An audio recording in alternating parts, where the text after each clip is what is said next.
All right, what's going on, guys? So getting a little bit closer here, I wanted to show you guys the 300 and the process that I've been through and everything that's been going on so far. So I've done a terrible job with videoing, but let me show you what I got going on really quick. So let's look around here. So I have S10 swap headers. They're eBay trash, I know, but you work with the budget that you got.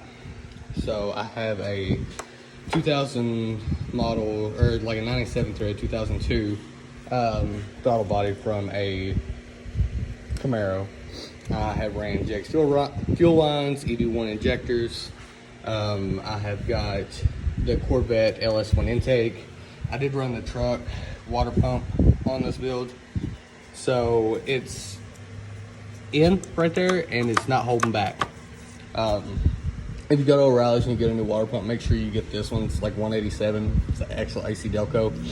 They gave me one over here, and the neck on it comes straight up. I tried to chisel in right there with a grinder. It just wasn't happening, and ended up even going through it. So I destroyed a brand new water pump that I could have just took back.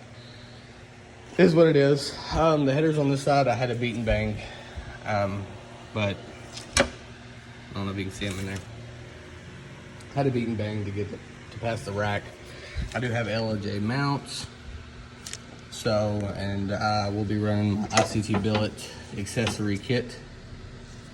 So just waiting on, I gotta get a tap in right there. Coil packs have been put on.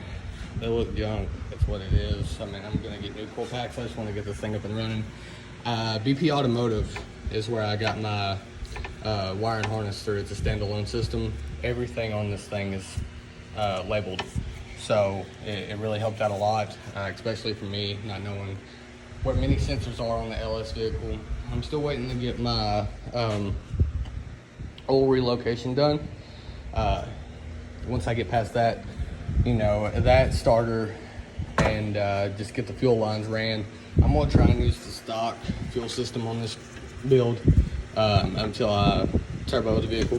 So that's something to think about there. My LOJ heater core adapters, the adapter fittings, they're going to be coming in the mail. They should be here by next week, hopefully.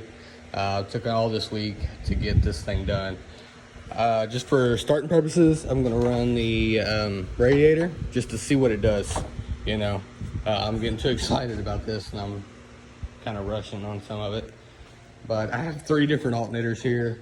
One thing I do want to tell you guys that I didn't know, and this might not be for everybody, but this is definitely for me.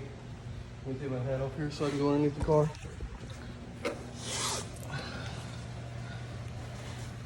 All right. So, your starter sets here, of course.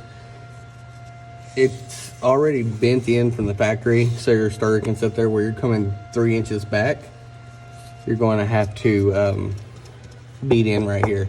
This is the problem I'm having right now. I bed lined every bit of my frame rail, so you can kind of see there. You do have to notch out right here. I'm sure somebody has told somebody, but you got to notch out on your rack for the oil pan to sit down. So plenty of clearance there. The mounts are amazing. So local welding shop is doing my drive shaft right now. I'm waiting on the drive shaft to come in. Also, I don't know where the map sensor goes.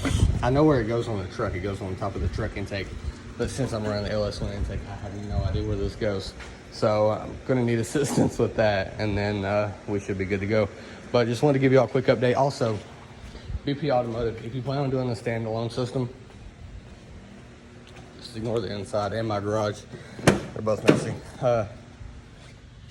If you plan on doing a standalone system, I run mine straight through the firewall, and then my ECU. Certain ECUs work, certain ones don't. It's $75 to get it flashed and put into your flashed and ready for your car, flashing the bats and everything else. He uses HP tuners.